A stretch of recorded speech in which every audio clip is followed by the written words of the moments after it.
there, welcome back to the Board Game Specialist. I'm Carla, And I'm Melanie. and today we are talking about our top 9 food-themed games. Yes. You know what? I When we first got talking about that, I was like, I don't know if I'm going to have enough food theme. And when I was pulling the list, I was including drinks. I was like going very flexible with the list. And then I was like looking at my list, I was like pulling out drinks. It's like, it was not a problem, but I thought it was going to be. yeah, no, there's a fair amount. I had to skip some of the good ones that I wanted to keep on here, but Yeah, there was these are quite a my bit on my list favorite. that didn't make it on the Yeah, list. yeah. Yeah. So here we go. Well, first of all, we were both just talking about how busy we are in the summer. Um, well, for me, I mean, Mel works full time. I don't work. I didn't work in the winter, so me working even part time, and then my golf career, if you can call it that, takes up Yes. a lot of time. Mel's working. She's doing a lot of work for the Canadian, The what is it, Canadian CDA? Design Award. Yeah. Yeah, and then you got a boat this year, so that takes up a lot of time too. So, Honestly, like, you know what? I went 2 weeks without playing a game at all. wow. And it's because I was like, oh, it's a beautiful day. We've taken the boat out. And I was like, oh my God, this is really getting in the way of my board game playing. But I mean, like, it's amazing fun. But it's like, Mhm. this is not where you want to bring board games. There's no table on this little No, boat. no, Like, it's like you're just, can't and do that that. with the wet, like everybody like it's not the Mhm. place to play board games. So, and we're just talking about that. Yeah. Like, this is a just for fun. We do this podcast Yeah, just for fun. we There's do. no pay unless you guys want to start sending us money. There's no pay. We just No. do this because we really like to talk about board games Mhm. and we're not going to stress about it. This Yeah. episode almost didn't happen. We're supposed to record yesterday. I had a conflict of schedule. You're leaving to go camping later today. Hmm. And so, like, you know what? If we can't make it work, we'll just push it back. So, Yeah. our next So it might episode, not be hopefully, scheduled in like, two we're going weeks. to It might be try to 3 weeks. keep the 2 weeks, Yeah, but we'll try. we're not going to beat ourselves up if something happens and then we end up pushing. So, stay tuned. We'll see. Yeah. Yeah, there's so many things going on in the summer. I do extra search training in the summer for we're in the Mm-hmm. river training and stuff, so it just feels like I'm busy where I didn't feel as busy in the winter, fall, and whatnot. But we're both very busy, Yes. but we still love games. I still try to get a game in a day. Some days I'm by the end of the day I'm like something's missing, and I'm like, oh, I didn't play anything, so I have to pull out a little roll and write or something. But I Yeah. don't work full time, so that I can see how Mel's just it's just it gets to be too much sometimes. But One day I'll we retire just so I can game full time. yeah, exactly. We will never give up our games, though. We're going to Yes. FallCon in a couple weeks, all of us, and Yes, so we'll have that's our probably our biggest convention in our area. I would say, for hey, sure. that's bigger than Gobfest, and Well, yeah, it's bigger than GobFest. GameCon definitely is a bigger event, but right, FallCon not is just bigger straight. about board games. Hmm. FallCon, That's right. like GameCon, is kind of all over the place, and it's not quite as much about board game playing, while FallCon is 100% about board game playing. So it's coming up and it's going to be amazing. And there's an auction, and that's going to be insane because that's auctions. And yeah, yeah. Yeah. So, I have, what is anyways, it? 1, 2, 3, 4, 5, 6, 7, 8, 9, 10, 11, 12 games show up this week. oh, nice. I had 2 Kickstarters show up that I was very excited about, which I will post in the Discord. Mel will post hers in the Yes. Discord too. So we have to Yes. have a looky in there because we post everything we buy and play just about. We post on Almost. there quite a bit, yeah. Yeah. Which is like, I'm seeing everybody post pictures and I'm like, I haven't played anything. Like, so, but it's great to see Yeah. all the It's games. nice to So see kind of, everybody playing. exactly. That's All awesome. right. Now, I have changed the presentation a little bit and I haven't told you Okay. this Oh. because I had to change my credit card recently. And all the subscriptions I have are coming up because it's all on the old credit card. And Oh, I yeah. had a subscription for the software that I use for presentation. And it made me like, do I really want to pay this much to have access to this software for one more Hmm. year? And I was like, maybe we could just use PowerPoint. So I did it on PowerPoint, see how Ooh, it works and how we like it. And if I might just not bother spending the extra money if we don't need to. exactly. So let's bring up the presentation. Here it is. Oh, So that looks good.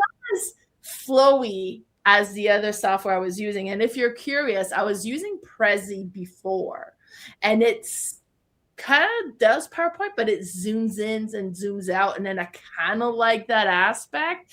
But with video, sometimes it gets a little glitchy, anyways. So we're going to try Okay. PowerPoint and see if that's any better.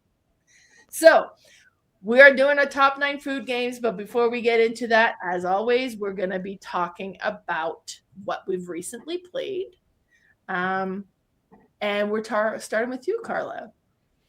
Yeah, so mine actually could be considered in the food category, even though our recent play doesn't have to be the category of what we're Right. talking about. But this one is called At the Gates of Loyang. This is a Uwe Rosenberg game, and it is about food. You are planting different crops and harvesting them. There's not much about eating in the game, but I mean, it could technically fit this So game. it would be more farming than It'd be more of food. a farming game, Right. but there's food in it. I didn't include any farming games in I didn't my, either. well, one, I mean, I guess you're farming it, but it's more about the food. But anyway, so this game, this was one I had been talking about on Discord that I've been craving it lately. I've been craving to play this game. This is one of his farming games, but very different from the rest because it's a race game. So you are racing to a certain amount of points, and whoever, depending on player count, whoever gets there first just wins the game. You don't have to count points. You don't have to add anything up. It's which is kind of refreshing sometimes. I mean, I love to, see at the end who's got what kind of points, but sometimes it's just nice to not have to do a whole ending addition part of the game and you just get to it and that's it.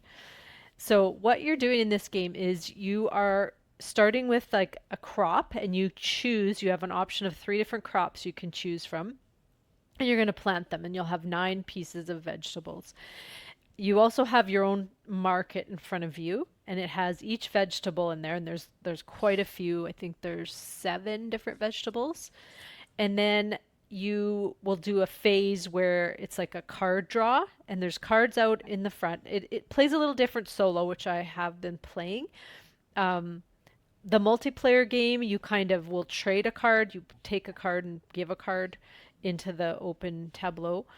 In the solo game, you're just drafting and you have to pay for your cards, which you do in the multiplayer game too. But once you've kind of all taken the cards you want, then you can do your actions simultaneously. So I might have picked up a new crop. I may have picked up an assistant. I may have picked up a market stall or some customers. And you have your regular customers and your, what is the other word? Regular and special. I think they're called special customers. And so you have this player board with your market and then a path down the middle. And so on either side, you're going to place these cards. So on the top left, you'll place your market stalls and then your assistants below them. And then on the top, you'll place one type of your customer and the other type underneath. Now, what happens is every round you get whatever crops you have planted, you get to harvest one from each crop, and then it goes in your little wagon, and you can Mm-hmm. hold one in there from round to round. You can upgrade that wagon and hold a little bit more, but typically you're going to spend those resources. So you're going to want to spend them to suffice customers. And the special customer, or sorry, I think it's the regular. I get these two mixed up. They will have something they want every round kind of thing for 4 rounds. And it'll be usually 2 different vegetables. And if you fulfill that, you will make them happy and they don't get angry. If you skip around and don't like fulfill it, they get angry, and you flip this little tile to red to show that they're angry. And then if it happens again, you're going to lose that customer. And I think there's a fine to it. I've never got to the point where I made them angry because I always want to satisfy those customers. But then the other type of customer, it's just a one time thing. And so you're just going to fulfill that order. And you get money every time you fulfill these orders. Now, money is very important because at the end of the round, you're basically buying points. You can buy 1 point for $1, and then the next point is the next level of what you are up on the track. So the first few rounds, it's quite a bit cheaper. Like you move up one, and then you get to two, and you pay $2 to move up again. And if you want to move up again, you pay three, and so on. But once you get up to the 10, 11, 12 mark, you pay one to move up, but then you have to pay that 11 or that 12. Money's very tight in this game. The money you're making off these different customers is, max $7, $8, I believe, from each customer. So you may have a lot of customers, but you have to have those vegetables. So if you haven't harvested them, you can purchase them from the market. They're not cheap. Or you can trade them with your market stalls. So when you grab one of these market stall cards, you will put different vegetables on it. And then say you needed a certain type of vegetable, which you don't have, you could take, say, a cheaper one and purchase that and then trade it in the market for like an expensive bean or something like that. The assistants are quite interesting because they can do all kinds of different things. They can make things cheaper for you. You can trade with somebody else's market stall. You can refill a market stall. There's just so many things you can do. So they're very important. So there's a lot of card play in this one as well as just, your typical farming. But it's a really puzzly game. And the first time I played it, it was tricky because I don't think we got to very many points, but we were both very close. I had played a two-player game, and it was, you know, if I didn't win this round, she would have won the next round. So it gets very close, but you are doing your own thing. But the market, the card display, there is a lot of interaction because you're placing a card and taking a card. So you may not want to place a card that is going to benefit your opponents. You may want to keep that, but you also really want something there. So it's quite interesting. It's very different from any of his games I've ever played.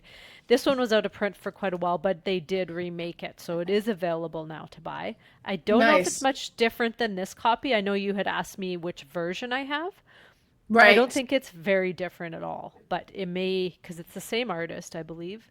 And I think they just basically remade it. And, there might be some slight changes to it, but Hmm. it's an awesome game and it's very under talked about.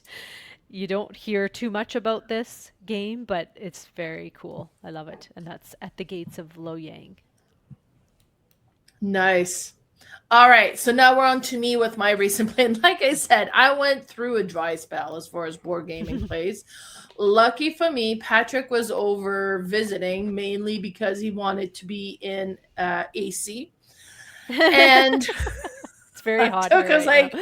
like, well, like he was staying with my sister, and he's like, I was like, how's it going over there? He's like, it is 30 degrees in my room right now. Ugh. And I was like, I'm in a blanket because I'm freezing. And he's like, I'm coming over, come and get me. So he ended up coming over for a few days, which was lovely. We had a good visit. And then I was like, Patrick, I need you to do me a favor. I was like, I'm recording a podcast. I haven't played anything. Let's play something real quick. And he's like, okay, which is great. I took the picture of the game and did the presentation before I even played the game. Then I went downstairs and played the game. And what we ended up playing was Panda Oh, Royale. that's a good one. You talked about it not too long ago because you played it at Played it at Melcon. Melcon. Yeah. And at Melcon, I ordered my own copy. It arrived after Melcon. It was still in shrink this week. And I was like, Patrick, let's play this one. Yeah. Ripped it open. We played it. He loved it. He was Good like game. going to friends, like, maybe I'm going to bring this one with me. Yeah. He's like, You're like, it no, was, no, stay in here. well, I was like, Victor don't lose any dice, but then they ended up that he's not coming back. He didn't, but we had a blast with this. So now with this one, you start with one yellow D6. everybody has one yellow D6, and depending on the number of players, there'll be a different amount of pink pity dice. And we start by rolling your D6, and whoever has the lowest gets the pink pity dice, so they'll get that next round as well. And then you tally your score.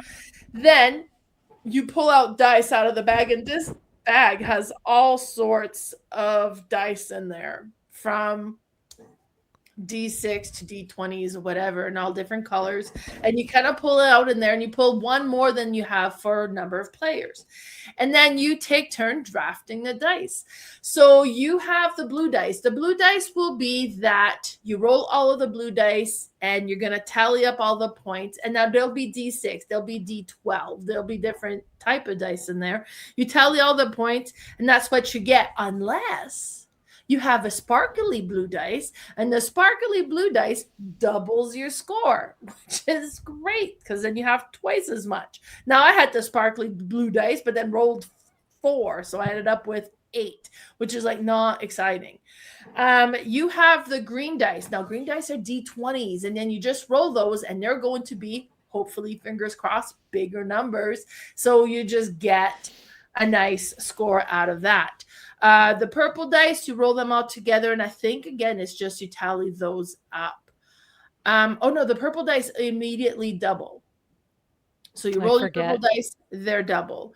I played this like just a day or two ago, so There's a lot of different rules, or a lot of different dice, though. Yes. So easy to forget. The clear dice is interesting because when you roll the clear dice, you count for what it is, but then after you've tallied the score, you can give somebody the clear dice and take one of theirs and add it to your own. By the end, Patrick had all my blue dice. I had taken a bunch of his green dice, which is great, D20, but I kept rolling low. We ended up the game like it was, because you play 10 rounds. So each round you add a new dice, and you just kind of keep playing with it and then keep tallying it up. This would be a really, really good middle school math class game to have, right? Even. Yeah, probably, right?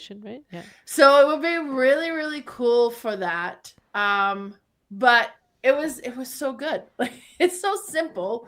There's like 120 some dice in this game, but it's so satisfying to play.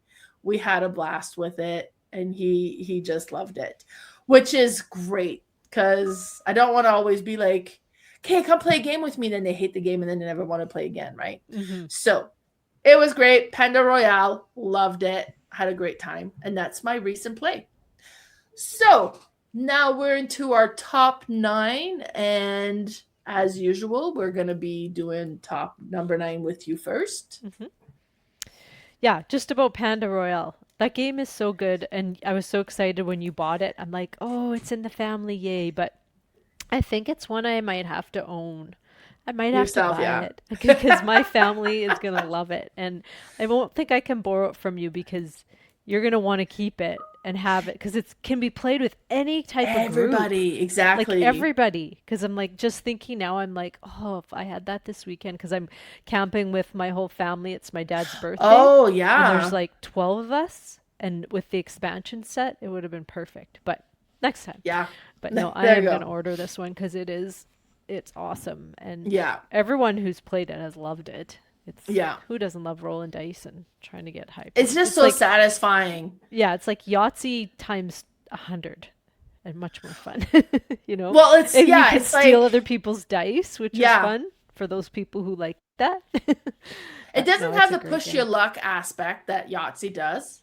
It just has the dice rolling satisfaction. You roll once. But you're pushing your luck by which dice you choose. Because if you choose those ones that could be negative, and to steal, that could be like, ooh, I'm feeling gambly. We put all the red dice back. We didn't take any of those Really? ones. I took them all. Really? Did it bite you? A couple times, but a couple times it worked out. And I didn't talk about the red dice, but the red dice has white numbers or black numbers. And if it's a black number, it's negative. And if it's a white number, it's positive, and the total is multiplied by the amount of red dice you have. Yeah. So it could be big time big numbers or big time negative numbers. Yeah. Yeah, I think I ended up with 4 or 5 of those dice. And it's funny because I was on the huge end of losing for the whole half of the game, and that's Nice. what caught me up, and I came second, just barely It won. was probably what So made you losing too, it though. can no, I didn't have them at the beginning. I Oh, was I like, see. Okay. I have to catch up. How am I going to catch up? I have to do this to like, because I Right. had no option of getting those sparkly You dice. take Couldn't a get them. gamble with that. Yeah, but Yeah. it's fun. No, I have to order this. It's in my cart right now. I just put it in my Nice. cart. Nice. We enable each other so bad. Oh, it's Anyway, ridiculous. okay. My number 9 is Sushi Roll. Now, I Yes. really like Sushi Go. I had to think of Hmm. the name of it, which is the card game. I like Sushi Go Party, which is a bigger version of Sushi Go. But Sushi Roll, for me, the dice just adds that much more to me. I still love the other game, but I just really love how this one works. You all have your own little player board and your little conveyor belt, and you all start with 8 dice, and you will choose a dice and then pass them along, just like you would the cards. So the cards would be, what do they call it? Closed drafting, where you choose a card and you pass it along. Yeah. This one's kind of an open drafting because everybody can see what's available and what you're taking. Now, other than that, there's little things that you can manipulate the dice with. You can either re-roll them, you can swap one from somebody else's conveyor belt to yours, and then you can take it. You can, I guess that's it. You can swap or you can Yeah. re-roll. But it's neat because you could do both. I can take, if I need the color, I need a certain color and I don't like what the pip is, I can swap it with Mel and then I can spend a reroll to do that. Mm. And then at the end of the round, whatever's on your conveyor belt, you're going to count points. And some of them are, it's a set collection kind of thing. Some of them you need like the wasabi first and then your next nigiri, which is like little sushis, will triple the points kind of thing. So when somebody sees anyone take a wasabi, they're like, let's steal all the nigiri from them because we don't want them to have a triple 3 and get 9 points. You're collecting pudding, which is the end of the game. Whoever has the most gets 6 points. Whoever has the least loses 6. Mm. So it's just like a really simple set collection. But this one is one I pull out a lot with beginners because the card one would do just as well, but dice to me, I don't know. I love rolling dice. I love looking at them. These are all like custom dice and they're Yes. big and chunky and it's just super fun and it's just a simple game that I mean even gamers love it. And if we love our heavy games, but we just love to play some of these really cool light games that still satisfy our gamey hunger. And that's my number 9, Sushi Roll. Yes. Nice. Good pick. All right. My number 9 is New York Slice. I mean, like that one is it's such a perfect game for like a food game because it comes in a box of pizza. Like that's the box. It's like a box of pizza. You lift, you open it like a box of pizza. Yeah. Each of the piece are slices of pizza. Even the back, it's like the back is like the back of the crust. Yeah. Like it's the attention to detail They is did a so great good. And job. the rule book is a menu. Like so they did a really good job with it. Now, what's interesting with this one, it's an I pick, you choose, or I split, you choose I type of split. game. Yeah. You have the pizza, you're gonna divide the slices in different section, and then you always have like a special card that you add to one of the section. So depending on the number of players, how many sections you divide in and then be like, okay, so here it is. Look, this is all this great thing. This one has almost no slices here, so you're probably not interested in that. Don't worry about the special, what that does, right? Because you're trying to make the piece that you want less attractive, but still worthwhile for you. But hopefully they don't take it. And then in the end, you've built your pizza and that sort of stuff, and then you score your pizza. Now there's pepperoni pieces and you can spend those pepperoni pieces like you like eat them for extra point. And then you also have like the majority. So whoever has the most mushroom slices get to score the points for mushroom. And some slice types have higher value than others, but you need to have like there's more of them as well. So you need to have a bigger amount of those slices in order to score those points. Some slices have anchovies, and that's gross.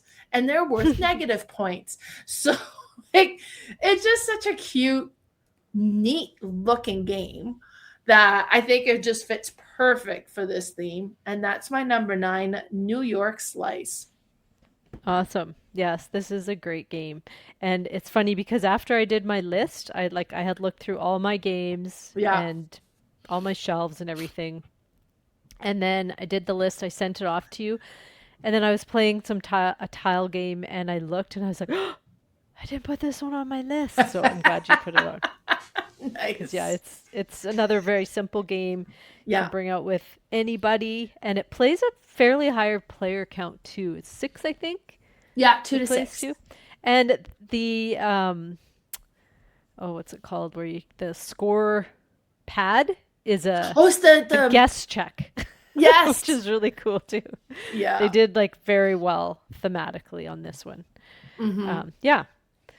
So that was your number 9. My number 8 is Downtown Farmers Market.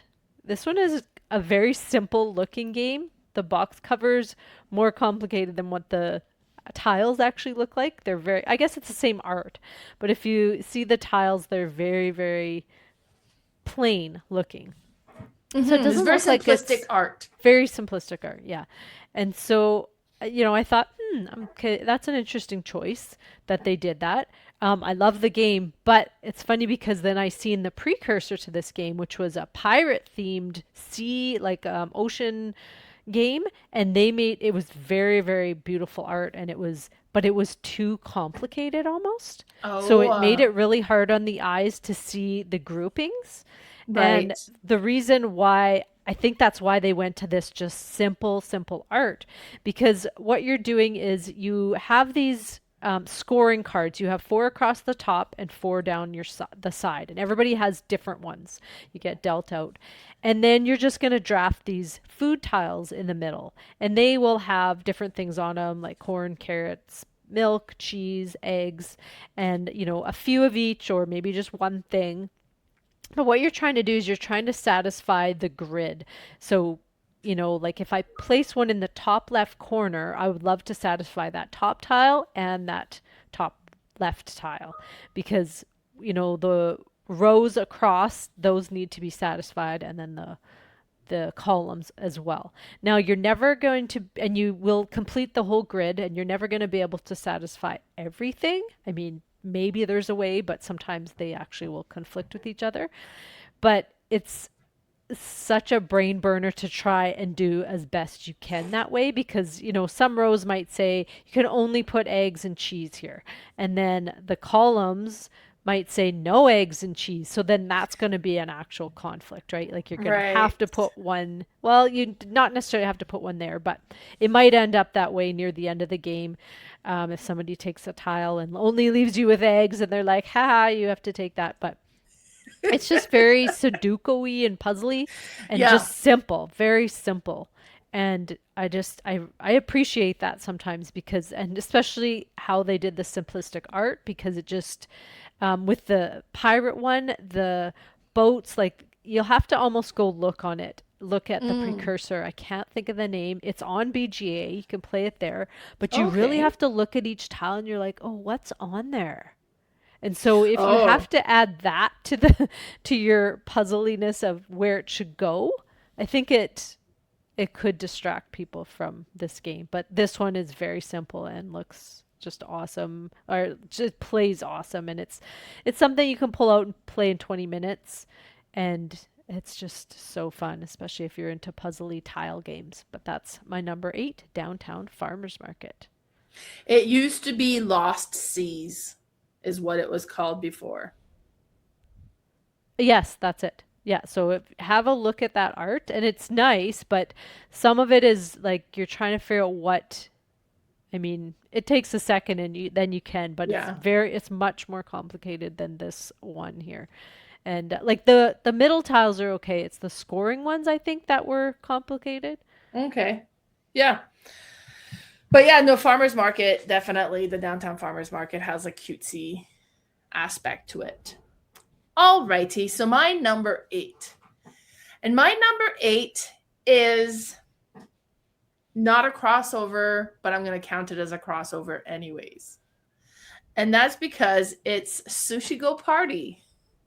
So Oh I wow. really like the Sushi Go Party version of this. Main reason is Sushi Go, first of all, great filler. I give that game as a gift or a stocking stuffer to like everybody, but they all have it now, so I don't do that anymore. But Sushi Go Party is more of a good thing. You have the box, you have all the different cards. You don't play with all the cards. You will pull out and select different cards, and then that's the cards you're going to play with that round, Dominion style.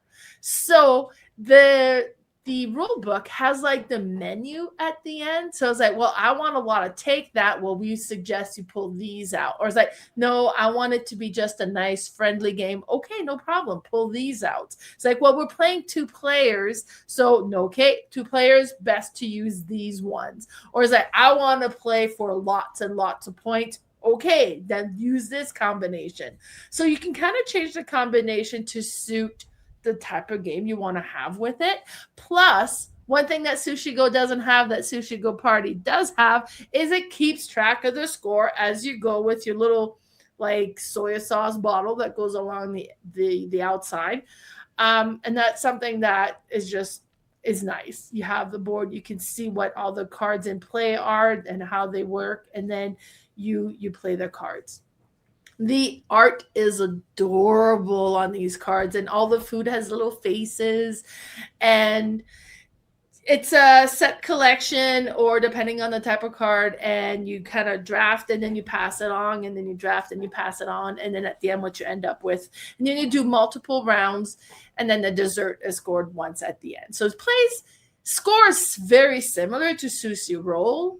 The art, I much prefer the art of Sushi Go Party on the card than in the dice. You just lose the cuteness of it a little bit. But I own both. I'm going to keep both. But yeah, Sushi Go Party, that's my number 8. Nice. So sticking with the sushi theme, my Right? number 7 is Wok and Roll. Now this one is a roll and write, but again, it's about the Japanese food. There's some sushi in this one and different things, and so same kind of thing, chunky dice, food dice, but I have actually only played this solo. I think maybe I did play it with you guys, but I'm forgetting I how the played with you multiplayer game. once. Yeah, so I'm forgetting how you draft the dice in the multiplayer. I play this solo a lot.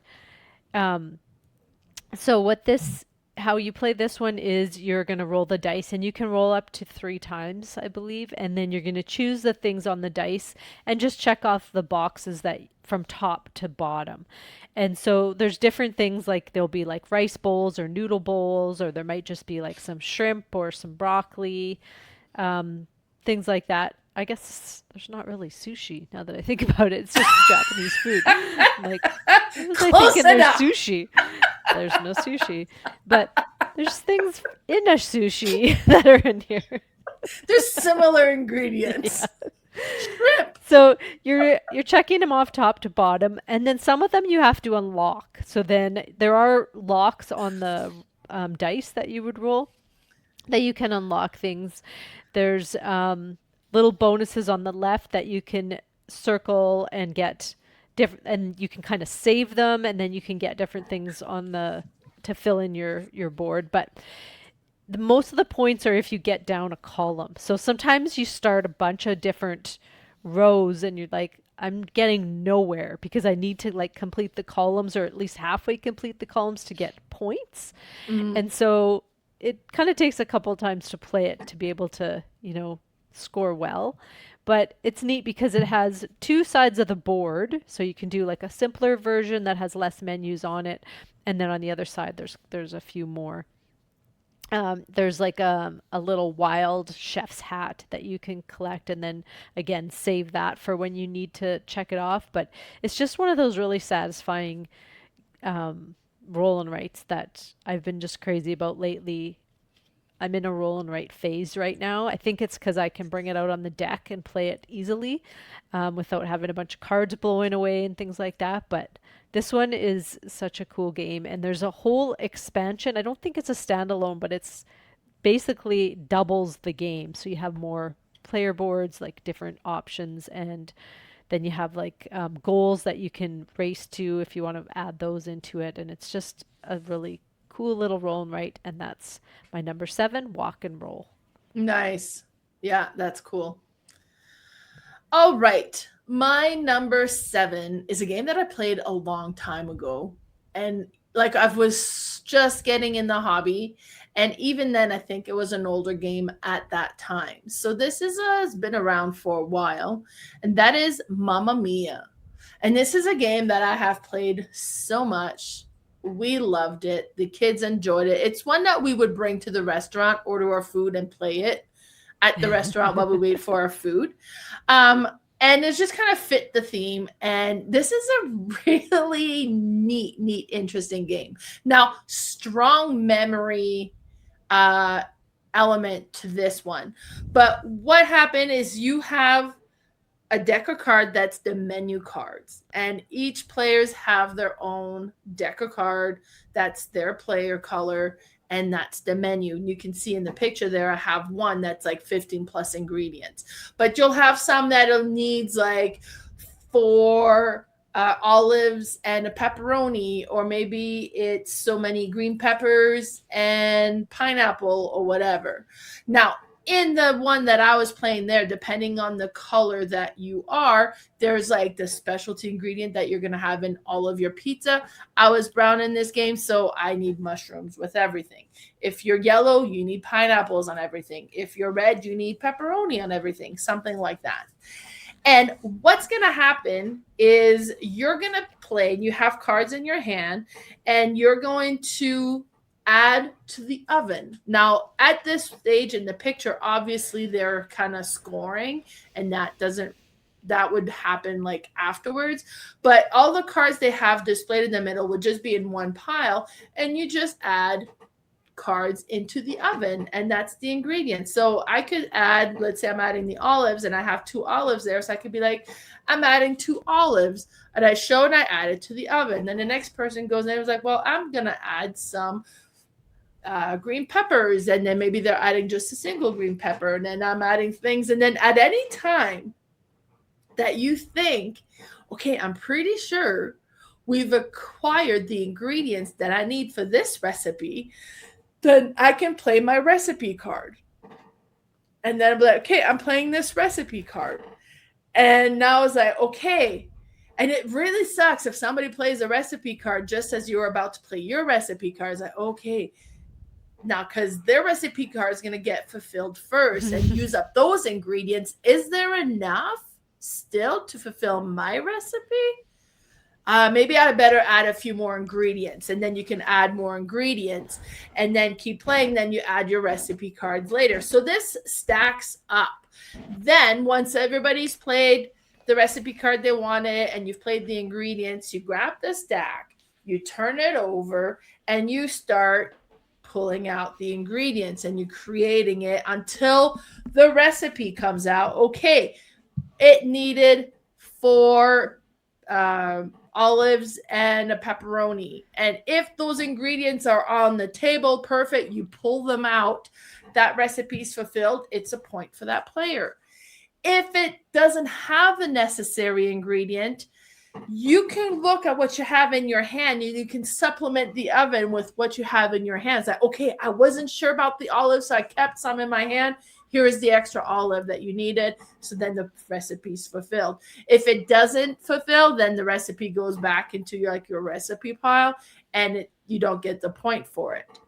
Now, You keep adding ingredients. Oh, another recipe card. And you go through until you've gone through the whole cards that's been added to the oven and all the recipes you have. So could be that, man, I forgot you played that 15 plus card because that just, you need to have 15 ingredients. If there's 15 ingredients on the table, all of the ingredients, even if there's more, goes away. So if you weren't paying attention, it's like, oh, I forgot you played that. There was no ingredients. Did I play my recipe too soon? It's like, yeah, I'll play my recipe too soon. I thought there was plenty of ingredients. There's only 2 or whatever is happening, right? So it's such a simple game. Like you add ingredients, you add recipes, try to remember, and at the end see if you're going to be able to score. So super, super simple, but it is so satisfying.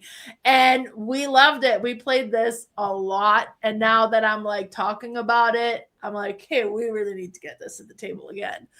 But that is my number. What are we on? It's number 7, 6. Yep, that was your 7. Number 7, Mamma Mia. Nice.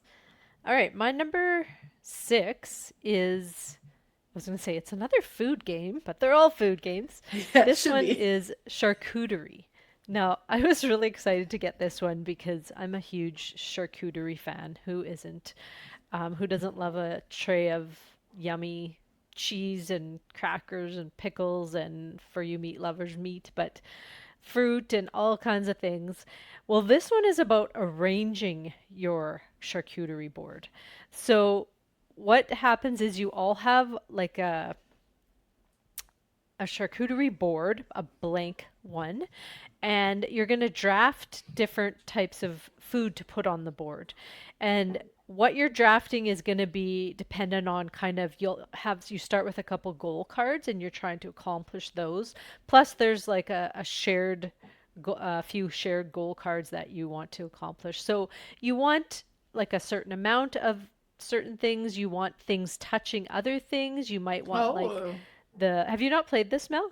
I have not played. I didn't even know you had it. Yes. I would have asked to play this. Yeah, I know. I'm surprised I haven't played. Okay, I'm bringing that next time we play. Yes. But, so you're trying to like, I might need, all the different types of soft cheese. That might be one of my private goals. So I'm gonna try and collect those. And it's another thing where like you place out the things and I don't think you put them in groups. I think they're just played out and then everybody drafts them around. I haven't played this for so long. They might even be grouped, so it might be a like I split you choose thing. Oh, okay. And yeah, I think actually now that I think of it, I think it is. I should have really looked this up again, but I haven't played it for probably almost a year. And so, yeah, you'll pull out, say there's 10 things you're supposed to pull out, and then you do arrange them, and then you go around, and you're the last one to take it. So again, you don't want to like make one big juicy pile and then that's gone. You want to even things out, and you kind of want to be able to figure out what other people are looking for, if you can tell what they've taken already. And then you're going to place them on your board, and then at the end you're just going to score your private goals, the public ones that you're all kind of going towards, and that's basically it. So it's a set collection, but it's specific how you place them, and you layer things, and they can touch certain things and they can't touch certain things, and it's really neat, and it's a beautiful production. So they're cardboard, but they are just lovely how they look. And yeah, I'll have to pull this out.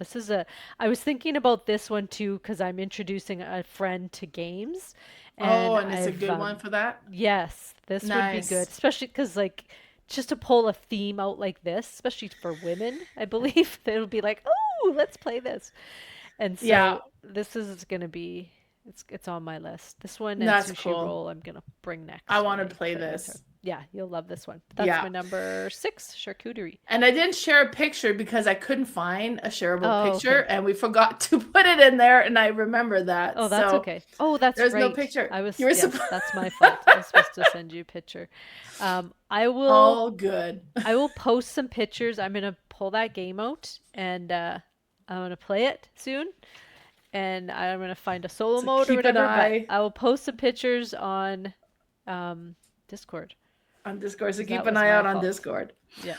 All right. Number 6 is another little game that we played so much. Like, this is one that my family just like, okay, love it. Let's play it again. And that is Tempurra. So, and this is like one of the little mini yellow games. I really like the yellow mini games. For some reason, like a lot of them have just been such big hits with us that I have like almost all of them now. And Tempura was like at the discount store. It was super cheap. And I'm like, okay, whatever, we'll give it a try. I like yellow. So I bought it.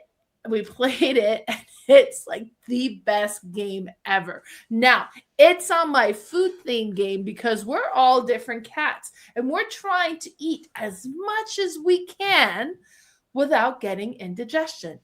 So that's the goal. Try to eat all that you can, but don't get sick. And the artwork is absolutely adorable. Each cat have like different scene. Cat number 5 is a hairless cat and it kind of grosses me out, but every other cat is really great. And you're going to be playing a card and then you could be like, okay, well, I'm playing a 2 or I'm playing this. And then you can match, like the next person then can play a 2 and so on. Or you could play one above. Now if you play one above, it's like, okay, well, now we got to play this. If for any reason you are unable to play, you pick up the pile.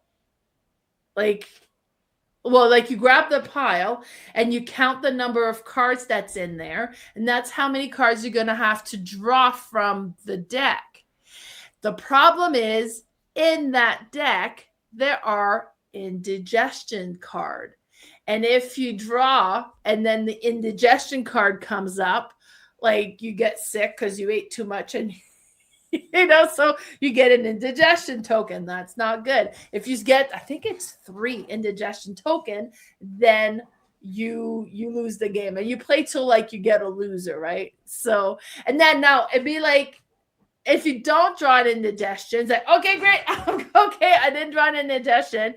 You have extra card, which is actually really helpful because now you can have more cards to be able to play without having to pick up. And then you can add an indigestion and all the cards that were like in the discard, all get shuffled back in with the extra indigestion in there. And now you have a fresh pile and you go again. We love it. We love this game so much. We played it so much. We haven't played it in a long time, but I really want to again.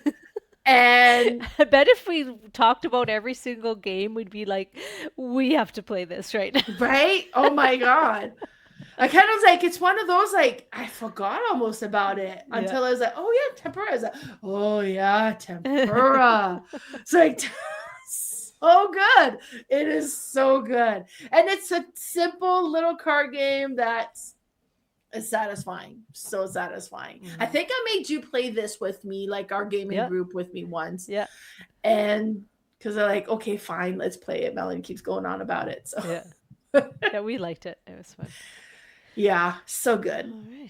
All right. Okay, number 5. And number 5. My number 5 is Beer and Bread. Now this one is a Scott Alms game, which he typically does the tiny epics. Yeah. And then he does other games too, but this is like a more of a Euro-y game for him. It's not too heavy at all. It's a 2-player only game. Mm-hmm. You have different vegetables that you're going to use to make bread and beer. Beer and bread, I guess I should say. But it's a neat way how it's done because you will start with a hand of cards and they will either have a beer or bread on the back. And those are the things on the front that you can make. Now, you can either play a card to make the beer or bread, or you can play it to kind of harvest. And so at the top, you're going to have some resources. You'll flip that card over, and whatever the resources are, you're going to get to take them. Now, you have this little storehouse. If you're watching YouTube, you can see it in the middle of the board, and it has 9 spots for resources, and that's all you can hold right now. Oh, like on the roof, right? Yeah, on the roof. Right. So you'll place them there, and then when you use them, you'll take them off. And if you ever say you have almost a full roof, we'll call it, and you were to take resources and you had too many that you couldn't fit, they go to the other player.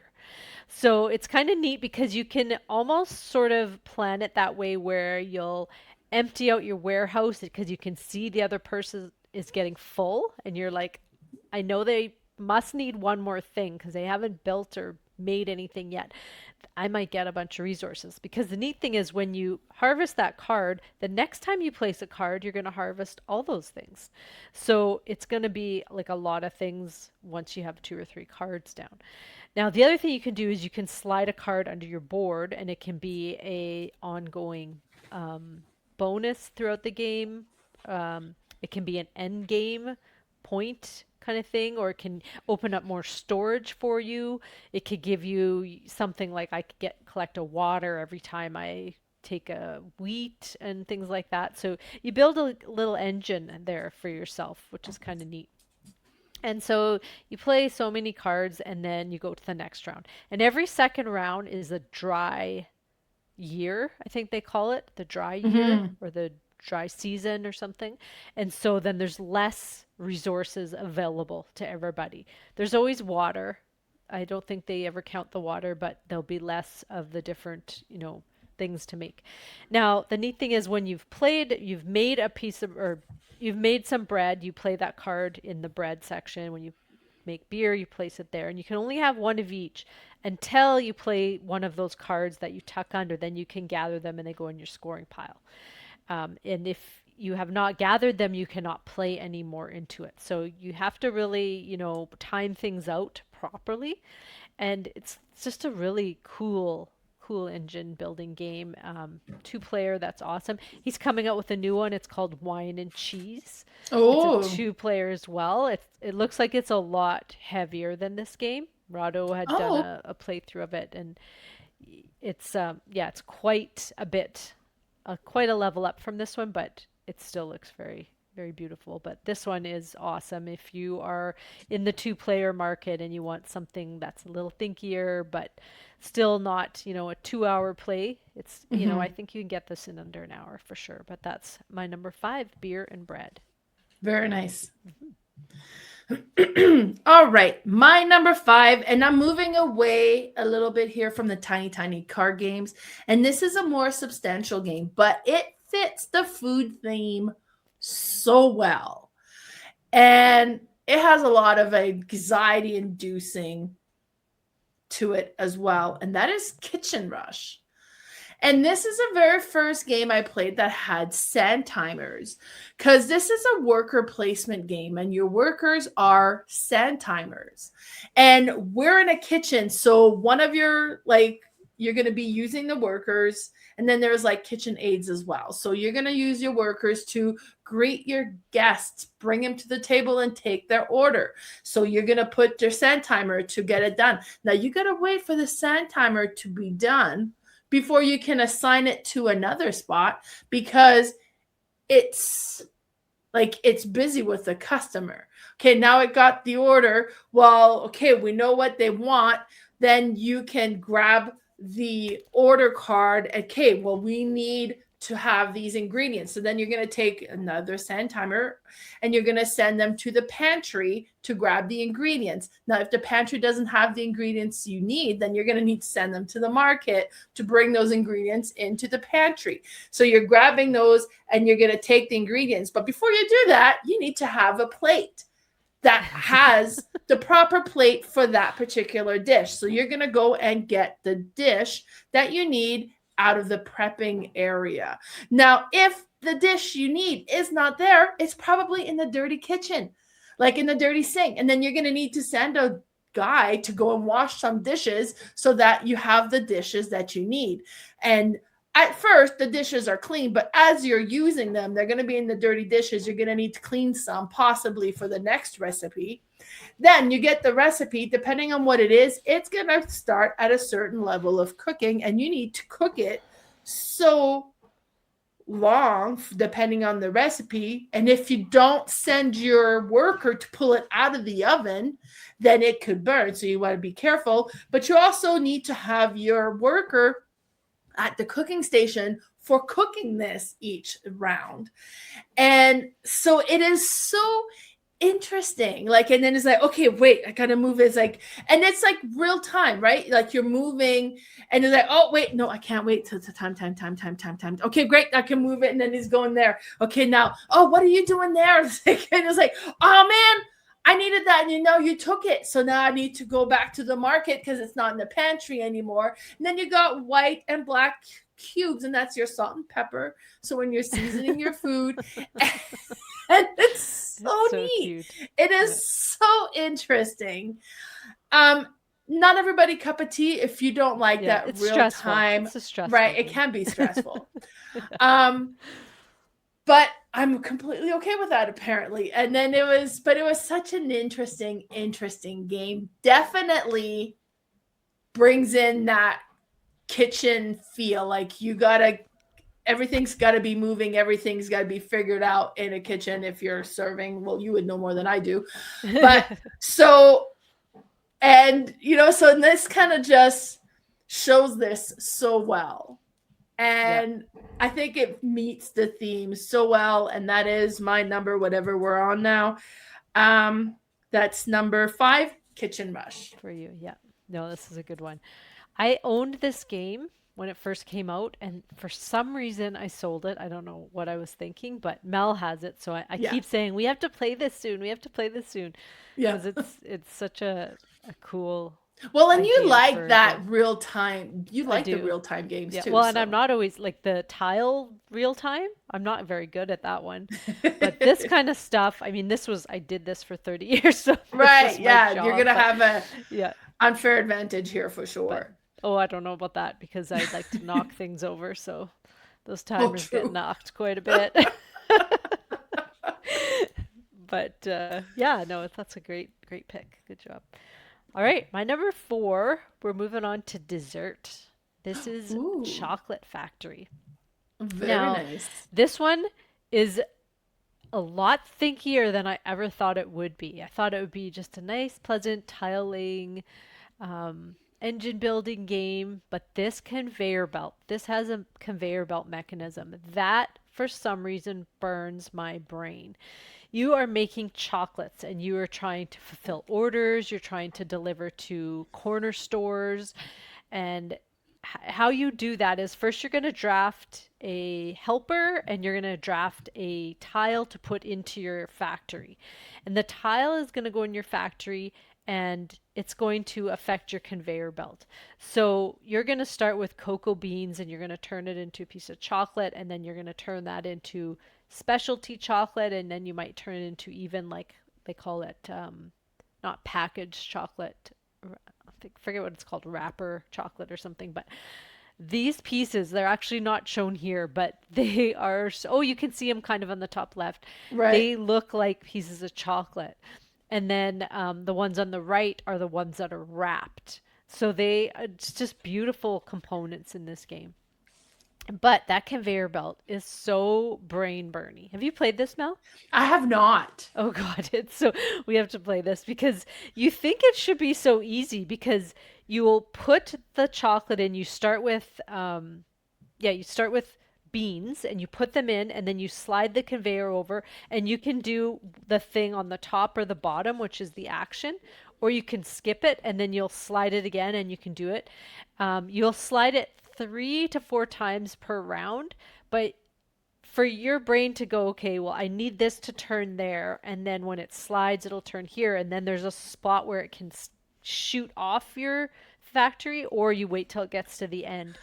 And you need certain things for certain orders, but you need coal to run it, so that's the money, like that's the you need a bunch of coal in order to like run each of these machines in the factory. So it's just it looks like it's such a sweet little game, but it's very thinky. And maybe it's just me. Maybe the conveyor belt mechanism is just not how my brain works, but people I've played with, they've said the same thing. They're like, "Wow, this is really hard to wrap your brain around.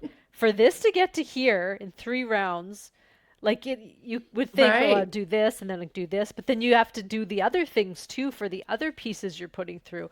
And if you don't touch that bean, it'll just go through and turn into coal. So it's very thematic and it's beautiful. And these cards here that we're showing, these are like I think these aren't the corner stores. These are the goals that everybody's kind of trying to go to. And so you each will have your little disc, and whoever's highest up on those, because they're kind of basically all little tracks, all those cards, whoever's highest up at the end is going to get a like a big point thing, and then the second place and third. So you're kind of racing on each card to get past everybody, and it'll won't work because it depends on the helper that you've drafted. Like you'll never get up all of them, but Right. it's very, very thinky, but it's lovely. They've remade this game, and I don't know why they remade it and just didn't reprint it because they Right. remade it and it's very cartoony now. Um, Oh, you should what go is it on. called now? It's still Chocolate Factory, but it's a whole different artist. It looks, Oh, I don't know. You have to go and look. I'm curious what right. people think of the two. I love my version of it. It's very, I don't know. It feels classy to me, but I'm curious what other people think if they prefer the new version. Um, you'll have to say in the Discord if you've seen both versions of it and which one you prefer, but I don't know. I really like this Because one. If you, what year was the new one? Like the 2019? I, no, the new one is this year. It's just Oh, so coming out this just, year. Yeah. and it's This still one Chocolate wasn't that Factory. old though. Like, what was it, 2019? Did you Yeah. say? Yeah, Why are it's they not that reprinting old. it? I don't know.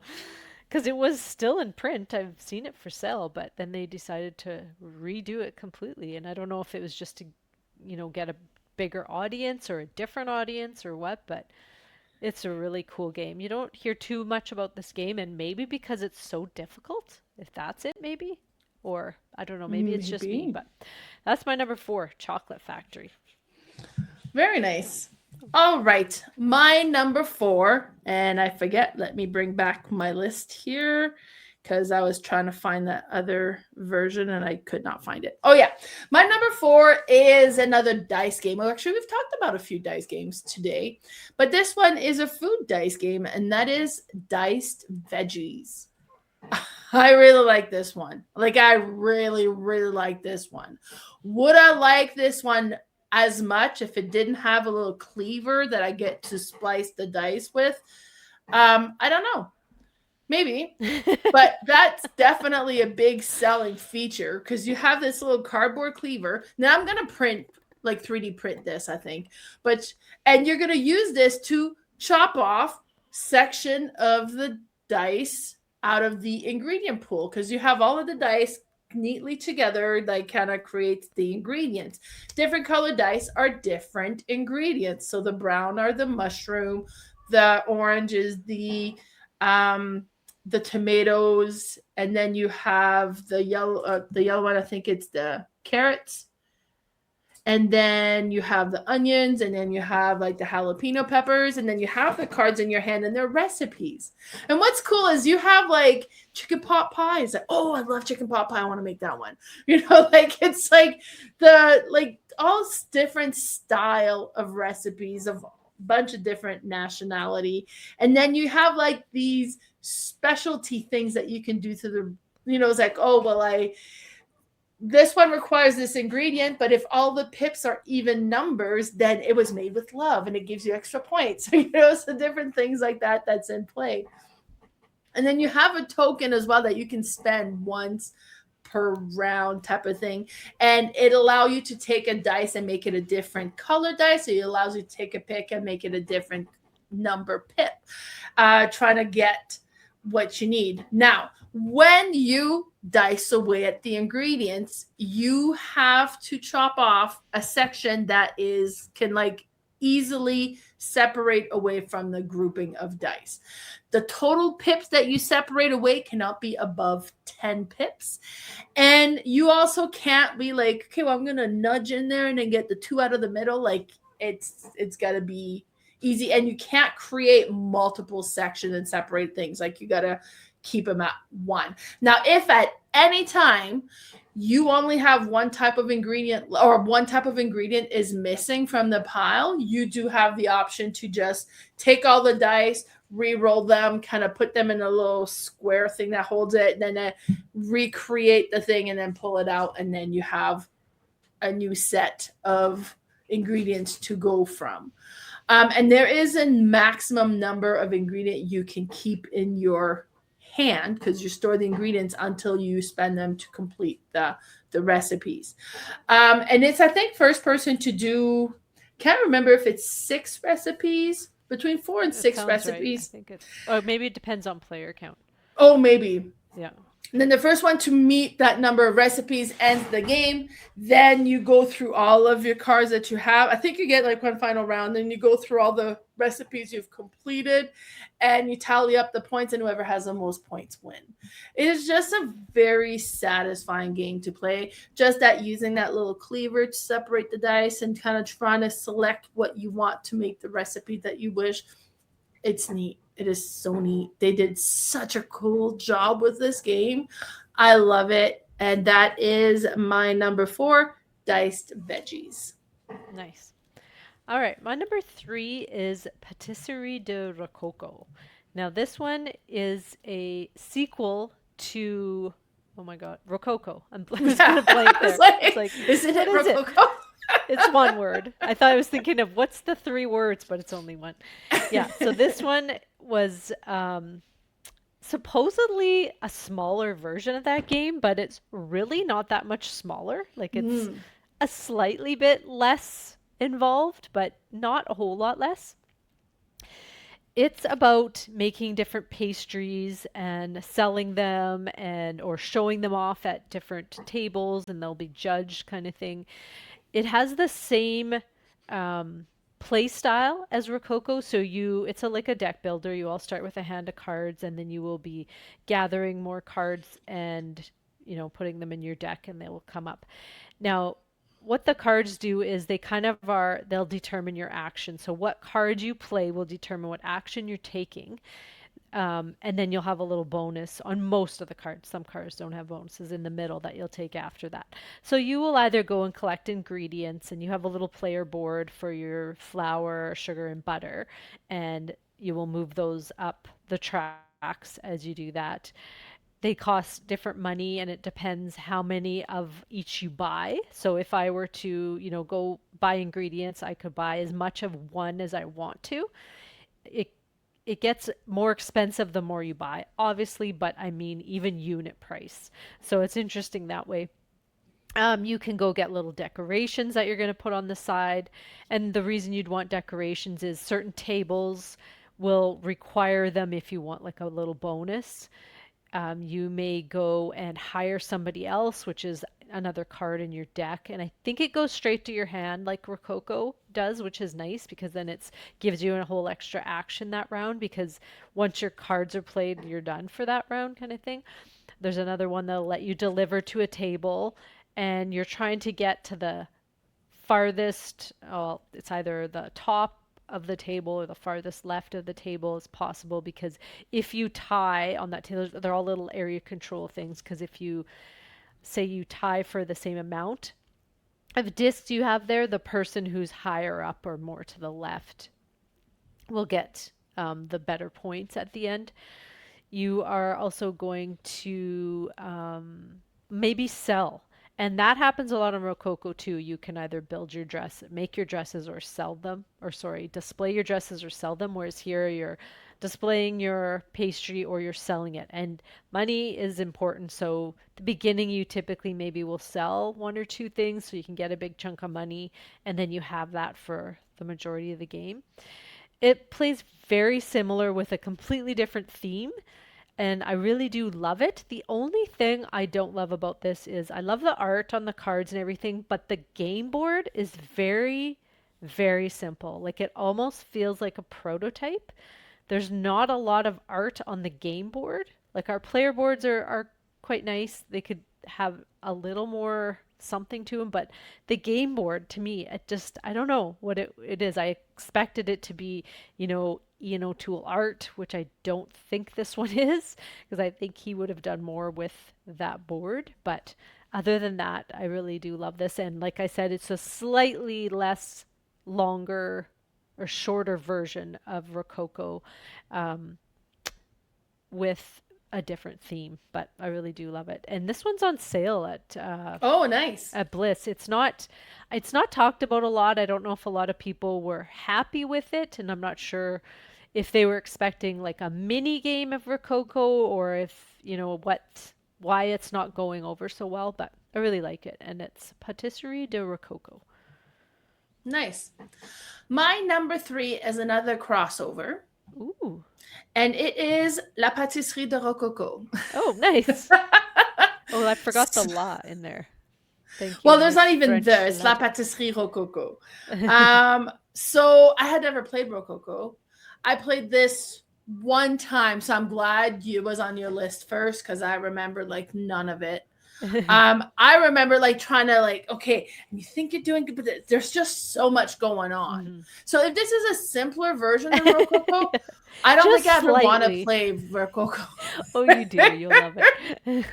But I remember like trying to get the specialty, and Yeah, then like there were a lot of really interesting choices to do in this game. it is neat. And it was neat getting the specialty ingredients, and then kind of go because you're going up the track, like, but it's really like you're serving dishes on the tables, and those were the tracks. Like it was really interesting. I did enjoy it, so I'm glad, like as I mentioned, that you explained it because I wouldn't be able to. I wouldn't be able to play this without somebody reteaching me. Um, but it was really neat, and then you could tell like by the background picture, we played this at Christmas. So I had my Christmas Yeah, tablecloth that's on. right.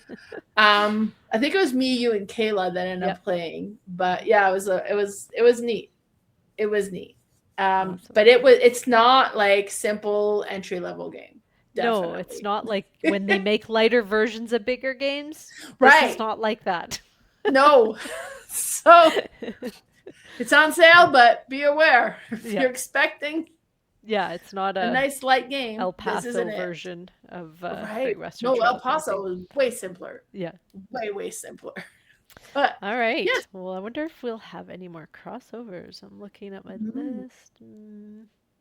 I don't think so because Sushi Roll, you did Sushi Party. Now, I I'm don't not know if you've yeah. played, well, maybe one more. I don't know if you've played this next one. So my next Okay. one is Fromage. Now, this one, I have you have played not Fromage? played Okay, Fromage. because this would probably be on your list if it was. This is a really neat game. It's a simultaneous play game where everybody's doing Oh. their turn at the same time. It is um, a big not a roll of cheese, not a A ball of wheel? cheese, a wheel of cheese. I am the queen of words. That's who I am. It's a wheel of cheese and it's divided into four parts. And each of those parts is like a mini game. And so you can play with two, three, or four, and you will sit in front of one of the pieces of the wheel. And you will have workers, and you're going to have the option to place workers in your chunk there. And they each will do different things. So you can place a worker, and then um, you can place two. Can you place two workers? I don't think you can. You place one worker, but it's interesting where you're going to place it. There's a one, a two, or a three at the top. If I Right. choose one, you can see, if you're watching it on YouTube, you can see at the table the way the cheese is pointing. So Right. the one that I'm explaining here is it's the bistro, and you're placing the cheese on different tables, and they will all be turned a certain way. So let's say I chose two, I would be facing straight ahead of me. So I would have to choose a piece of cheese on the table that was um, going straight ahead. And then I'm going to choose what type of cheese. And well, actually, it'll be on the table what type. So if I Right. chose straight ahead, I put my worker there, and then I put a piece of cheese on that thing, and then or sorry, I will place my worker on that spot. I'm getting confused here. Um, and so that means that that worker is facing straight ahead of me, so it will not come back to me until it turns twice. Because on the end of this round, it's going to do a quarter Oh, turn. And so it's going to stay a little bit. And then when it turns back to me, I pull that off and I place my player cheese chunk there. Now, the other right. thing you can do is you can place on the top with the one, two, or three, and those are gathering resources. So this one here is gathering cheese cards, which are you're just trying to make that cheese and gain points. The other resources are fruit. So you're either going to gain it's the fruit is the same. You can just choose which one you want. They both do the Mm-hmm. same kind of thing. Or you can gather cows. And so, or sorry, and buildings are the other ones to build structures. Now you'll go after you're done, you're going to turn that around and then you're on the next chunk and you're going to decide what you want to do there. And it's different resources and different, like a different little game you're playing. The one to the left of this is like an area control kind of on a map and you're trying to control certain areas. And you just keep going around doing that. You have a player board. The cows are used to be placed on there, and you once you have a few cows, you can place them in like a little barn thing, and then you get a little bonus. The structures are going to help you build, or the buildings are going to help you build structures so that you can get some end game points or maybe an ongoing bonus. The fruit is going to be for specific cheese that want fruit in it. And you can kind of see on the board little like a strawberry or a jam jar in some of the fruit. And that'll just be more pricier cheese. But you will place these fruit in different places on your board, depending if you're using the strawberry or the jam. And at the end of the game, those will multiply with each other. So you're not just going to want to have one of one type. You're going to want to try to even those out, kind of. And then you're just going to keep going around until somebody has used all their cheese resources, and that'll trigger the end of the game. And then you're going to add up all the points and each of the pieces of wheel, and they all will score differently. But it's such a cool game because it plays so fast because you're basically playing your own game, but it's you affect everybody because you're going to take up spots where other people want. You have to decide, okay, if I give up this worker for 3 rounds, am I going to have enough workers to even do something in the next 2 rounds? It's very thinky, but it's such a clever, clever game. They've already made a sequel to it called Formaggio.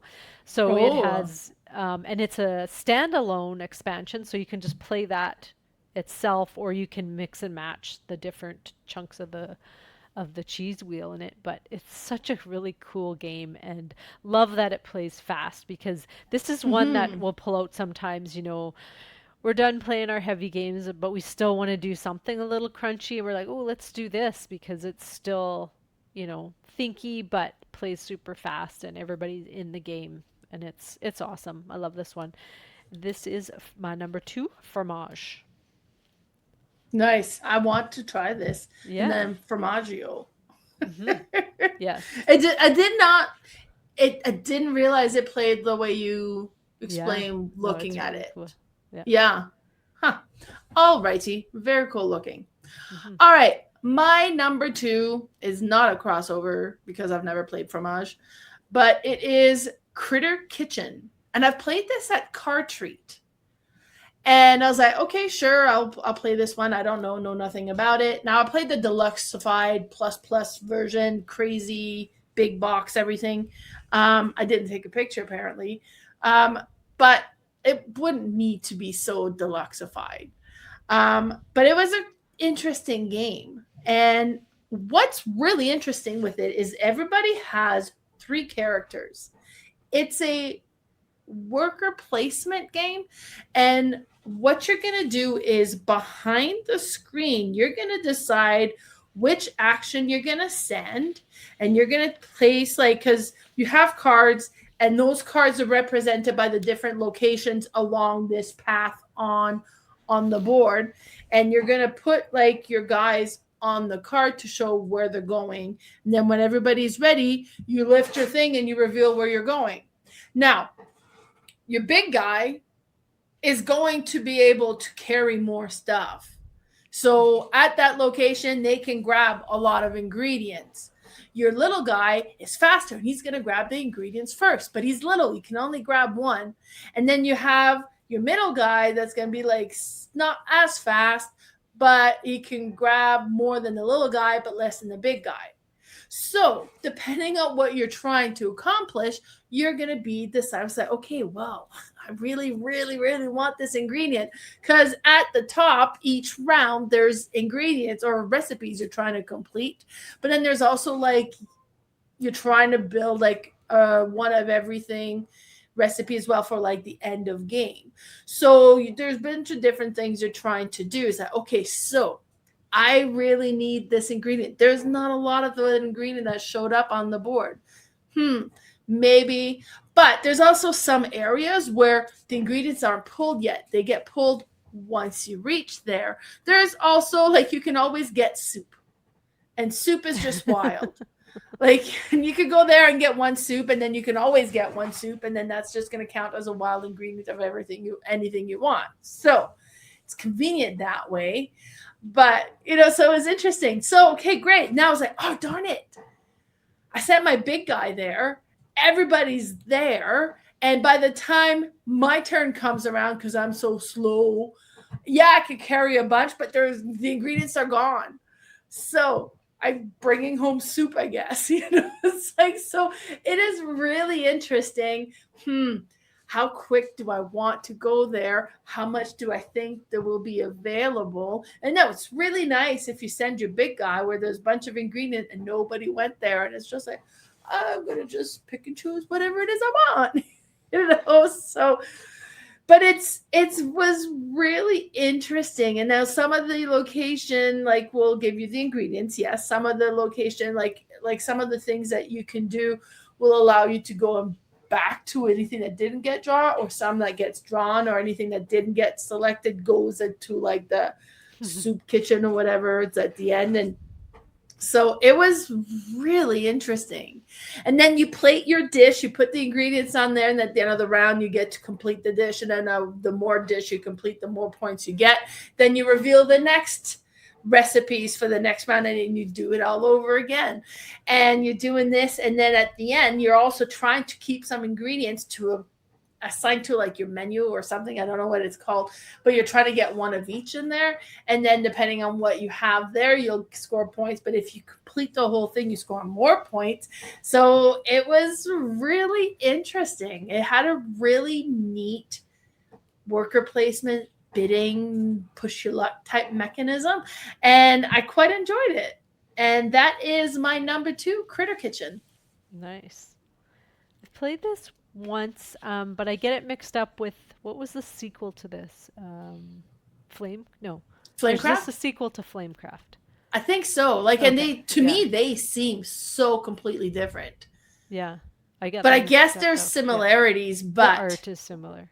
the art, hmm and that's kind of where it ends. Yes.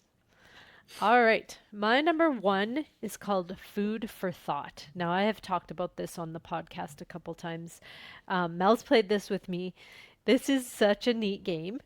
Um, you have a menu, not a menu, a diet in front of you. Right. And it's kind of like not really a spreadsheet, but it has all the different food categories that in your diet that you should acquire and possibly not acquire.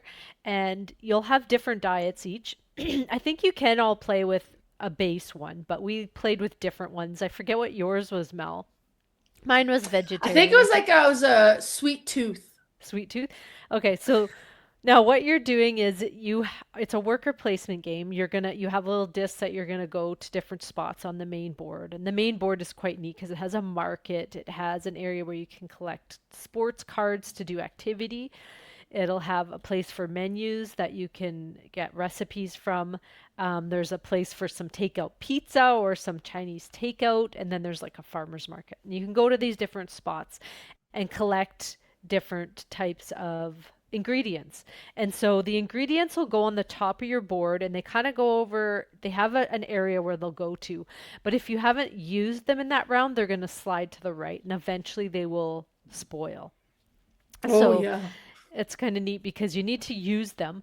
But so you're filling up your diet with these different things, and sometimes there's always in each category or each ingredient, there's a sweet spot of how much you want to end the game with. And if you go over that, it can go into some negative points, or if you don't have enough, it can go into some negative points. So you're really trying to balance that out. You are trying to sometimes if you've gone over for what you should intake, then you're going to have to do some activities to get that out of your body. So it's very thematic, this game, and it's really neat.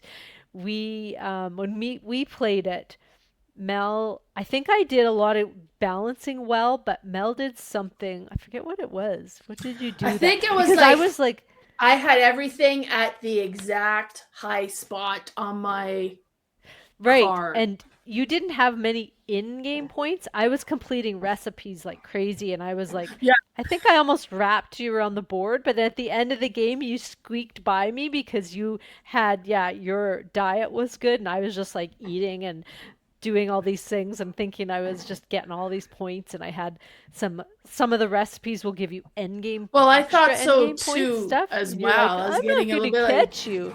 this I'm game like, sucks. I don't know. And then here she passes me at the end. So it's neat because you draft these little chef cards at the beginning that give you like a power for that round, and then you'll redraft after that. But it's really cool. It's a neat game. You go up to the market and you roll dice, and it's like whatever numbers you roll, that's the grid, the row or column where you can take things from. And you Hmm. might need like a bunch of those things. You can, and you spend money, which you always have $6, I think, when you go to the market. It's a really cool game. Very fidgety if you don't like, because you're placing these little tiles in each little spot on there, which I totally don't mind. But it's right up my alley. I've continually done different types of meal planning and all kinds of things like that, and it's every little category is interesting because I take all of that very seriously. So I really appreciated this game, and it's really neat. It's not talked about. It's fairly new. It's only like a few years old, I believe, but trying to get it out to more people how good this Hmm. one is. But I really love it, and that's my number one, food for thought. Nice. My number one is another crossover, and it is Food for Thought. Nice. I was so impressed with this one. First of Yeah. all, like, and here's like a different view. I really went, see, I Oh was yeah, junk junk food food junkie. junkie. Oh, which it was kind of like, whatever. Like, it's not the best ideal diet, but as long as you stayed within Yeah. these realm, it was good. And then if you went over, then it's okay. Just do these exercise. That'll bring that down. But Yeah. every time I was like, perfect. That's what exercise. Carla took that card almost every single Oh time. yeah, that's right. Every single time. But then yeah, you Not got on the purpose. freezer, I you then hate you it. can thaw it, and then you got the Oh stuff yeah. that kind of slowly Yeah. spoils it. Like everything about this Yeah, game it's neat. impressed me Mm. because I never viewed your diet as a game. Yeah. And I need Mhm. to get this game and I need to play it again because then it kind of totally changes the perspective of meal prep, dieting, that sort of stuff. Because it's such a like, oh, I just want to eat what I want to eat. It's like, Yeah. that's my feelings on it, anyways. I hate trying to figure out what to make, like get the ingredients. Like I'm one of those like adulting is having to figure out what you're gonna eat till the day you die. It's a chore, right? So playing this game just kind of totally changes this perspective and the feelings you have towards food. And now it's something positive. Eating healthy all of a sudden is a positive thing. And it's a fun, positive thing. And I was like, oh my God. It's like I should have been playing this game my whole life.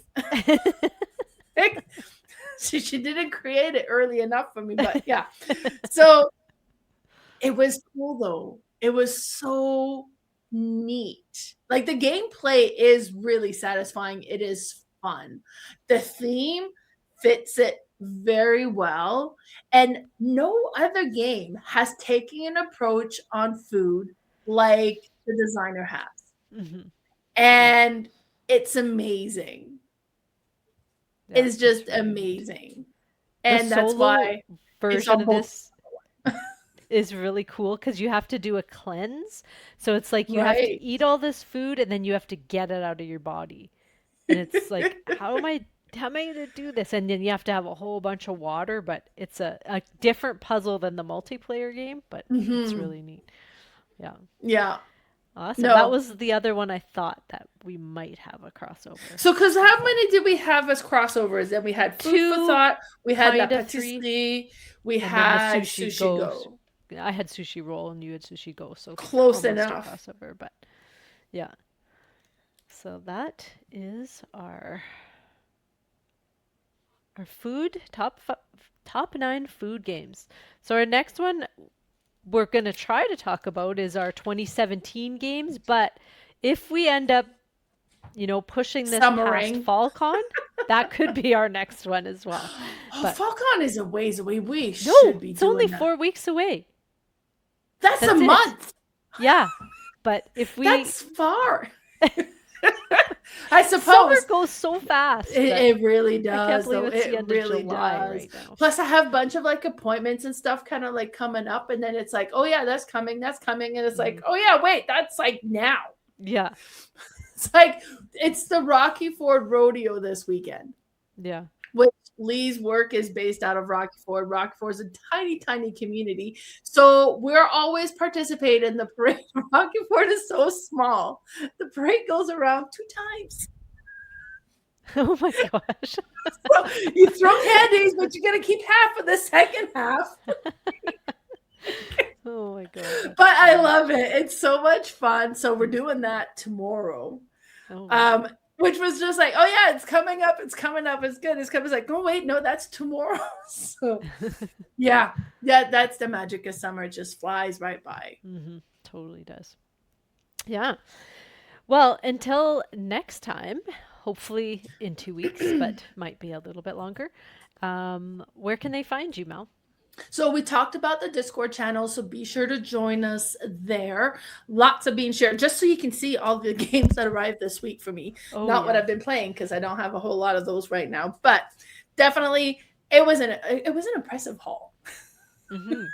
Because Play I Hall. kickstarted, and then All Play they do their Kickstarter really well. I was like, hey, have you seen all these games you could own? And I'm like, show me more.